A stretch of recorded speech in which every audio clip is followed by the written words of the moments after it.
नमस्कार, स्वागत आहे सगळ्यांचं पहाड.com मध्ये। आता आपण आहोत केदारनाथ धाममध्ये।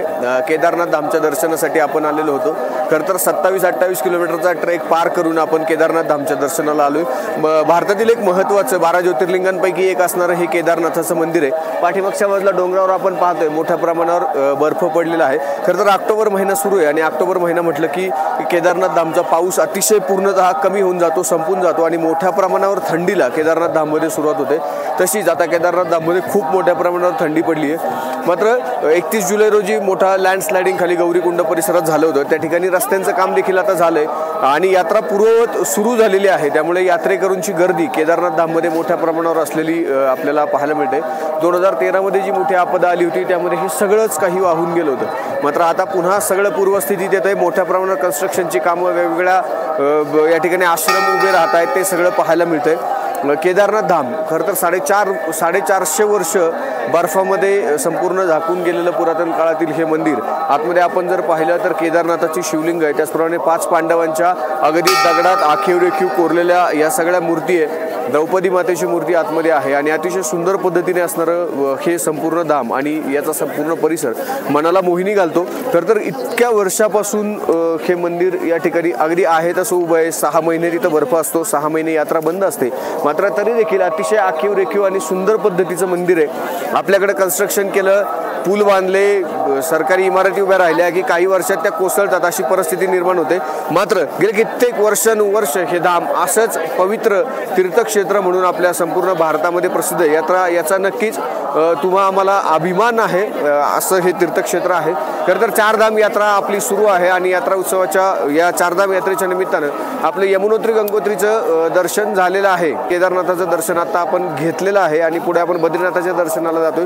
खरं तर एक कुठलं तरी मोठं पुण्य म्हणावं लागेल की रात्री 10 वाजता गर्भगृहात जाऊन शिवलिंगावर पूर्ण अभिषेक करून त्या ठिकाणी 10 ते 15 मिनिटं शिवलिंगावर डोकं टेकून बसता आलं। हे कुठंतरी मोठं पुण्य म्हणावं लागेल की ज्या गर्भगृहात जाऊन दर्शन घेण्याचं पुण्य खरं तर आम्हा सगळ्या मंडळींना मिळाले।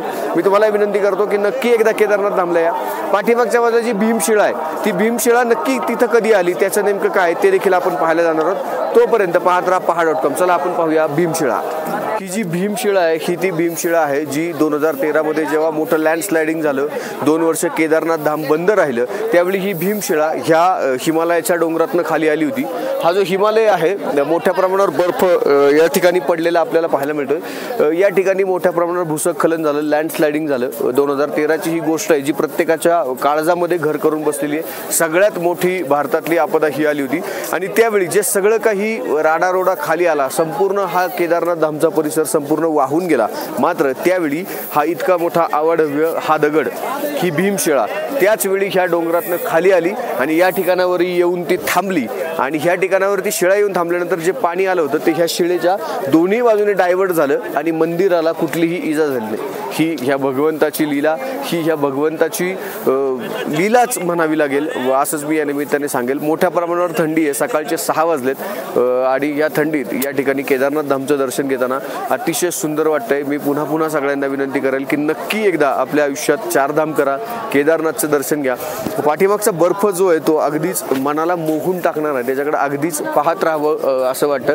मी इथल्या अनेक स्थानिक मंडळींशी चर्चा केली, त्यावेळी असं लक्षात आलं की हा जो हिमालय आहे याच्या पाठीमागं असे अजून 4 हिमालयाची शिखरं आहेत आणि त्याच्यानंतर पलीकडे तिबेटचा परिसर आहे, चायनाचा परिसर आहे। असं हे आपल्या भारताच्या अगदी सीमेवर आहे असं म्हटलं तरी काही वावगं ठरणार नाही। साधारणतः 12,000 मीटर उंचीवर असणारं हे केदारनाथ धाम आणि या ठिकाणी दर्शनाचा आनंद आपण सगळ्या मंडळींनी घेतोय। या माध्यमातून आपल्यालाही केदारनाथाचं दर्शन मिळतं याचा आनंद निश्चित आमच्या मनामध्ये आहे। पाहायला विसरू नका फक्त पहाड.com। धन्यवाद।